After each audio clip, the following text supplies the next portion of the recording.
Welcome to this edition of the NCW Magazine. I'm Caitlin Hedersheet.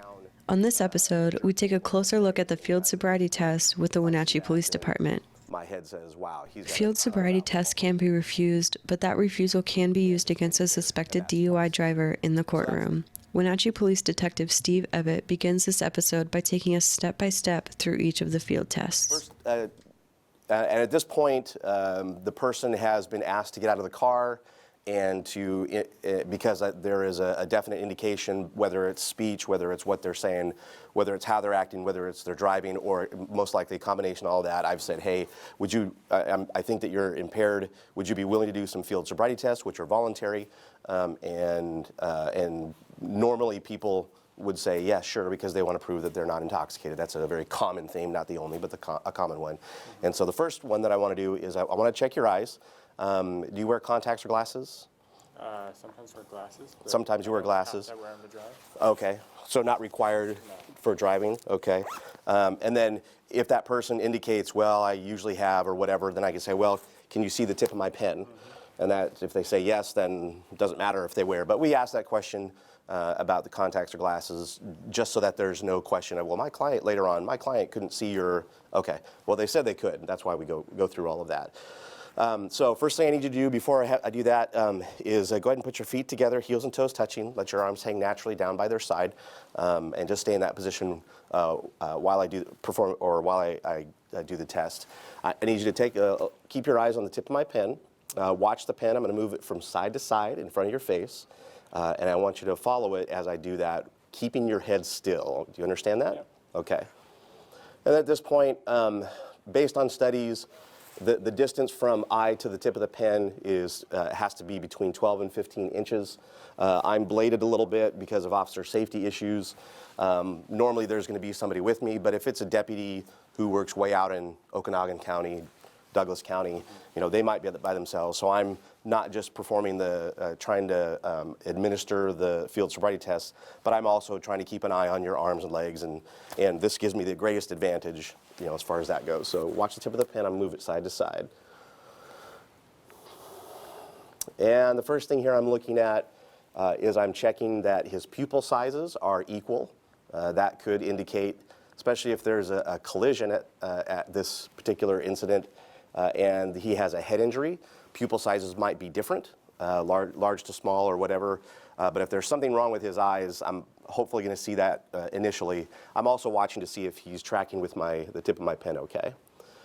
And then those are two passes. The next two passes, as I go this direction, I'm looking for what's called lack of smooth pursuit.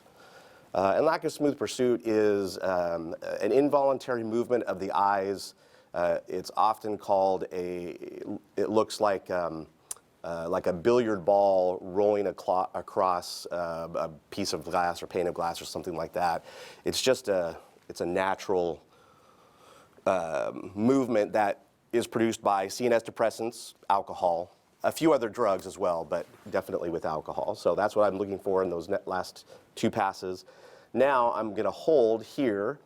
This is called maximum deviation, and I'm going to hold it for 4 to 5 seconds, counting internally to see if that nystagmus, which is created by which is also that lack of smooth pursuit, but that nystagmus it maintains. If it maintains, while I'm looking at, go ahead and pull over here, while I'm holding here, if it maintains for those entire 4 to 5 seconds, that means that his blood alcohol level is most likely up above at least 0.08. That's an indicator that it's not scientific proof that it's this absolute blood alcohol level, but it is an indicator that it is likely above at least a 0.08. So that's what I'm checking for here. And again, everything is 2 passes. It's standardized. First 2 passes, looking for something. Second 2 passes, looking for something else. Third 2 passes, which we haven't gotten to yet. And all of my movements I'm attempting to be smooth, not jerking around, just smooth, timely. And these last 2 passes. So as I'm going this direction on these last 2 passes, and if I see that jerking, that nystagmus before I get to the corner of his eye, then I'm going to stop, make sure that I see it, go back a little bit, and then see if I see it again. Because if his eye has that nystagmus, that jerking, before I get to the corner of his eye at maximum deviation, then that's an indicator that he's probably over, quite a bit over a 0.10, 0.08, 0.10. Again, not absolute, but it is an indicator. So again, I see it or I don't see it. This time my pen though is going a little bit slower so that I can see it, because sometimes that nystagmus, that jerking is very, very slight. That's why I stop, and if I see it, I look, maybe go back a little bit, see it again. Okay, it is or isn't there. But again, to standardize it, I'm checking it twice, on both eyes. And every time I do that, I'm looking at, first, when I'm over here, I'm looking at his left eye. When I'm over here, I'm just looking at his right eye. And that's why I see it in the eyes twice. And the last thing that I look for is vertical. Once I can no longer see the whites of his eyes at the top, I stop again and hold for 4 seconds. And I'm looking for an up and down jerking or nystagmus in the eyes at this point. If I see that, then my head says, wow, he's got a ton of alcohol in him. Again, just an indicator, and that's twice. So that's the HGN, horizontal gaze nystagmus. Keep it right here on the NCW Life channel as we continue our look at the field sobriety test for suspected DUI drivers with Wenatchee Police Department. We'll be right back.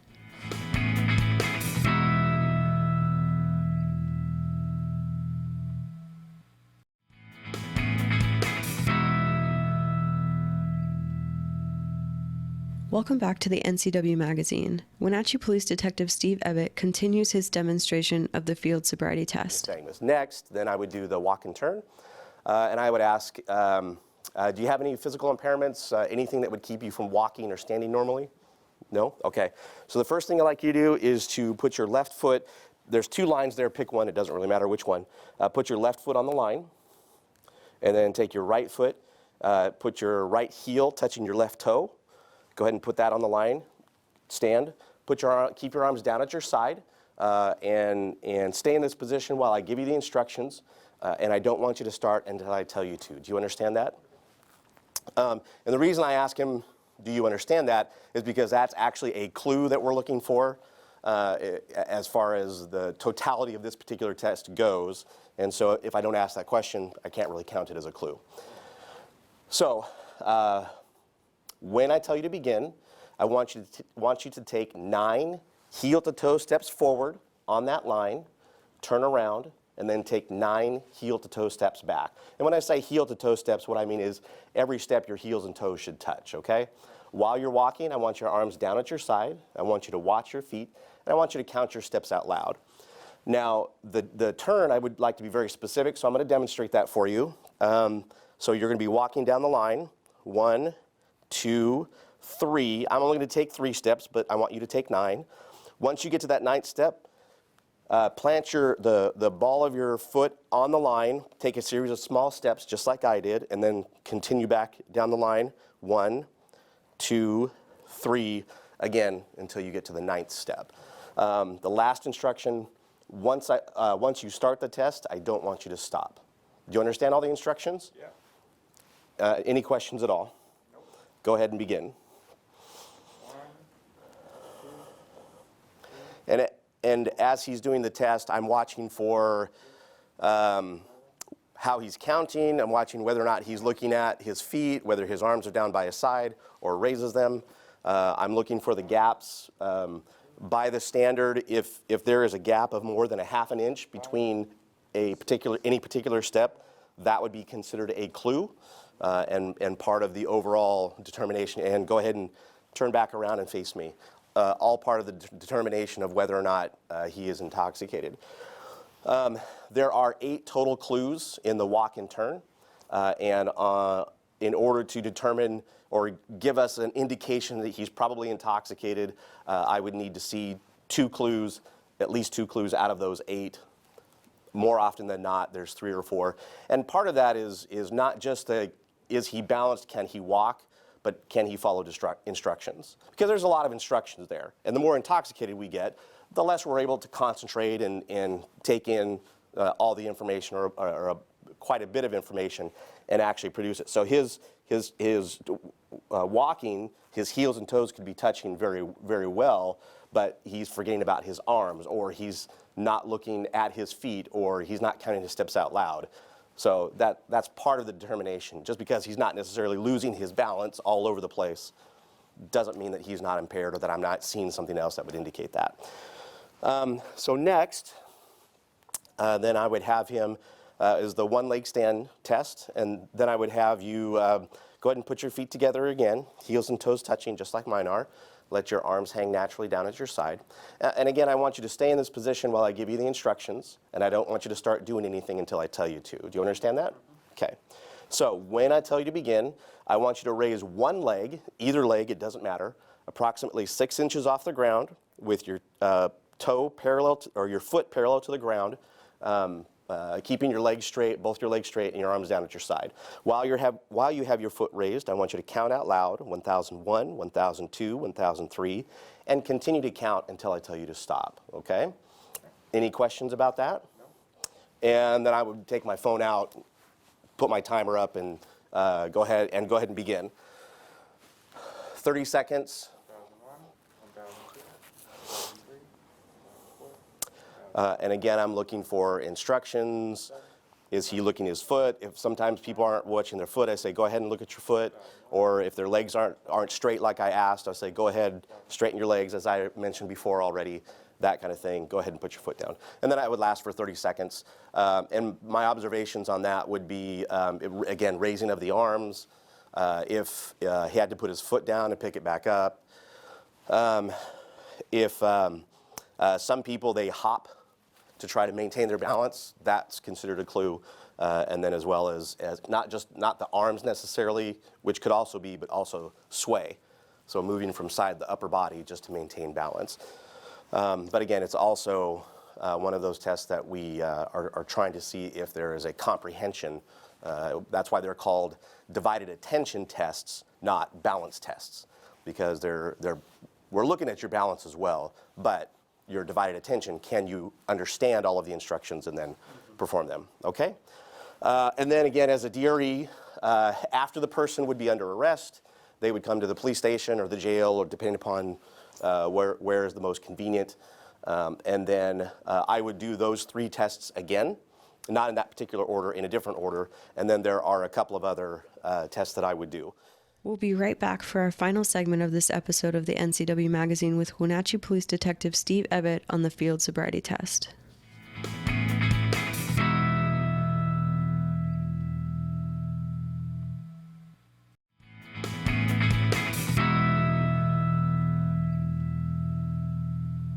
Welcome back. Detective Steve Evitt, a police officer since 2000 and a drug recognition expert, continues his demonstration of the field sobriety test with the Romberg balance test. And then there are a couple of other tests that I would do.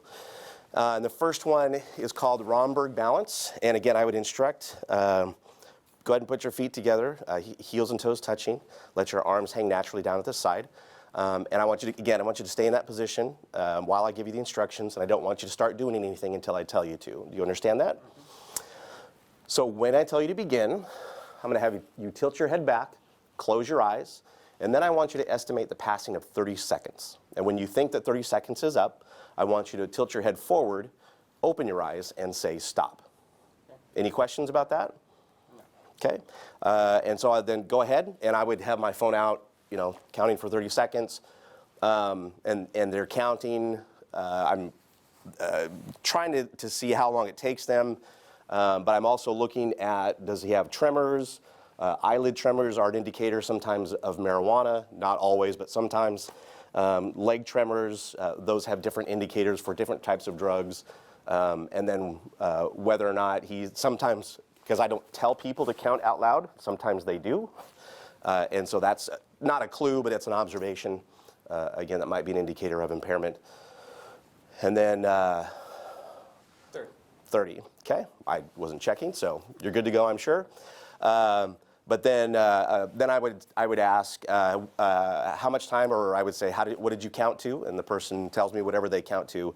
And then I would say, how did you get there, or what method did you use? And they would tell me, 1,000, one alligator, or whatever. whatever that would be, and then just make a note. There's a sheet that I would have with me as a DRE, make a note of all the observations that I had on that one. And then the last one, again, I would instruct, so if you would put your feet together, heels and toes touching, and then I want you to close your fist with your finger pointing out, and then just drop your arms, let them hang naturally with your palms facing me, but let them hang naturally down at your side. Again, I don't want you to stay in this position while I give you the instructions, and I don't want you to start doing anything until I tell you to. Do you understand that? Once I begin, I'm going to give you a series of commands. I want you, if I say left, I'm going to give you a series of commands, either left or right. If I say left, I want you to raise your left finger, touch the tip of your finger to the tip of your nose, and then put your finger back down without me having to tell you to.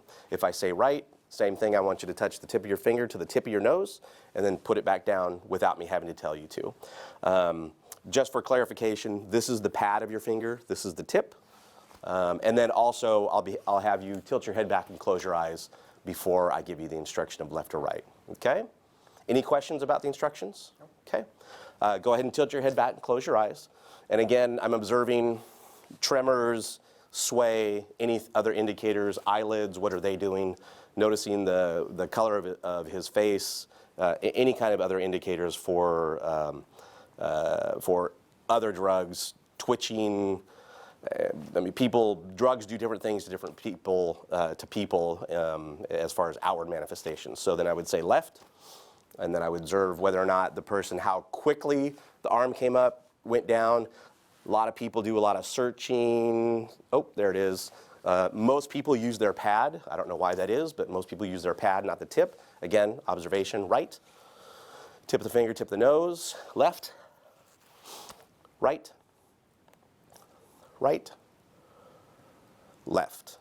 And the last right changing up is an intentional, it's always on the same one. Again, with standardized field sobriety tests, thank you, go ahead and relax. With standardized field sobriety tests, we try to do them the same way every time, so that for future generations, as these things continue to get studied by scientists, we're maintaining that standard, and that's what's being used to study whether or not our results are accurate or not. And so far they are, but keeping that as a standard, keeping all of those tests standardized like that, doing them the same way, saying right on the fifth one, do it every time. I don't switch that up. Again, we're instructed to be standardized, all of us, as we do it. So, and those are the 5 field sobriety tests that are mainly used. To develop the most accurate tests for determining impairment, Detective Evitt says sobriety tests were standardized after studies in Colorado, Florida, and San Diego.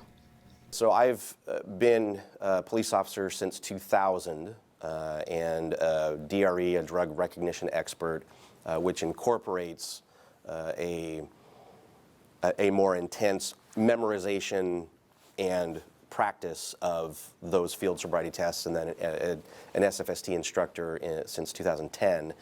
Specifically the 3, the HGN, the one leg stand, and the walk and turn, those 3, in those 3 separate studies, were shown to be the most effective to produce an accurate, and in those studies they then later went and looked at the arrests, eventual convictions, and or pleas, and out of all of the tests that had been, that departments were doing, those were the 3 that were the most likely to produce the most accurate results as far as intoxication levels. So that's why they're important. According to the Washington Traffic Safety Commission, the goal is to reduce traffic fatalities and serious injuries to 0 by 2030. We asked Detective Evitt how progress on meeting that goal is coming along. With DUI detection, whether it's technology or the training that we have, we're almost at a plateau for decreasing the number of people killed in DUI or seriously injured in DUI crashes. And the thinking is that the one thing that's going to have to change is technology. Take the driver out of it, so that meaning cars drive themselves. Yeah, that we're not sure. Again, being studied, but that's something that has been thrown out, that I've heard 1 or 2 people say that are working in traffic safety, Washington State or NHTSA, the National Highway Traffic Safety Administration. They're saying, I'm not sure that we're going for it. We're still putting the words out there. I mean, you see the commercials, in YouTube. I mean, if you go on YouTube, and I mean, there's, NHTSA has put out several different 15 to 30-second spots on different types of DUI crashes and how to avoid. But the human mind perhaps is maybe saturated with the information, and now the next step is maybe we just take it out of the driver's hands. I don't know. Research continues on how to reduce the number of fatal DUI crashes, but for now, Detective Evitt's advice remains the same. Have a plan and stick to it, and don't drink and drive. That wraps it up for this edition of the NCW Magazine, and be sure to check out our previous feature as we rode along with the top DUI enforcer on the Wenatchee Police Department. Visit ncwlife.com to view these programs on demand.